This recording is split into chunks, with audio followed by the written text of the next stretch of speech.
Hey there and welcome back. This is Ron Hurst of Developing Leaders. I have another book that I wanted to share with you. This one is an actual leadership book, and it's on one of my favorite topics, leading change.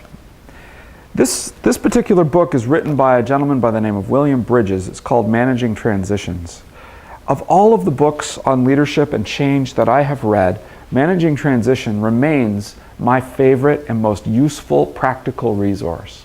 The reason I like this book so much is that Mr. Bridges figured out in his work and his research that it is people that go through change. It's not the process, it's not the equipment, it's the people. Yeah, certainly we make modifications to equipment and processes, but ultimately it is people that go through change. And this book presents an elegantly simple model of how people manage through that transition and what leaders can do to facilitate people going through. What I have found in my travels as a manager and working with numerous organizations is that this is kind of the master class. It's like way up here in terms of complexity and difficulty in leadership activities. That leading change is the hardest thing that we do. The reason it's the hardest is because it incorporates every one of the foundational elements that make up effectiveness in leadership. You know, we have to have excellent relationships. We have to have good process knowledge and process thinking. We have to be excellent problem solvers. We have to be masterful communicators. And there's so many other skills that are necessary in order to be effective in leading people through a change process. Now, here's one of the real keys though, is that people, when they go through change, they experience a sense of loss.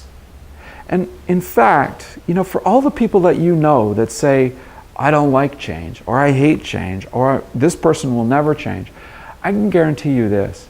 People are not so much afraid of change as they are afraid of the loss that it represents. Now, they won't know that, but I'm telling you that it's the fear of loss that's holding them back.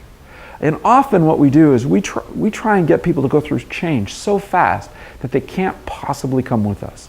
Some people need to go through change like a glacier goes through a countryside. And unfortunately, in business, that doesn't work. But sometimes if we can just slow down and come alongside them and explain the benefits of the change, it will help them to come with us. But it's not just the logical piece. You see, people, when they experience loss, they go through an emotional process as well. And this book does an excellent job of walking you through the emotional process associated with change. It's the grief cycle, the Kubler-Ross grief cycle that we all go through when significant life traumas occur. You see, a change in a place of business where we work, I mean, that's a large part of our daily lives. And the reality is that when we are asking someone to go through change, they are experiencing major trauma. So what we need to do is recognize how to walk with them through the process. And if we can do that, we can get them to the other side and then help them be productive in the new environment. That's the beauty of Mr. Bridges' book, Managing Transitions. It gives you a toolkit of how to walk through that. So I highly recommend it. Once again, it's Managing Transitions by William Bridges, one of my absolute favorite books on leading change. Thank you very much.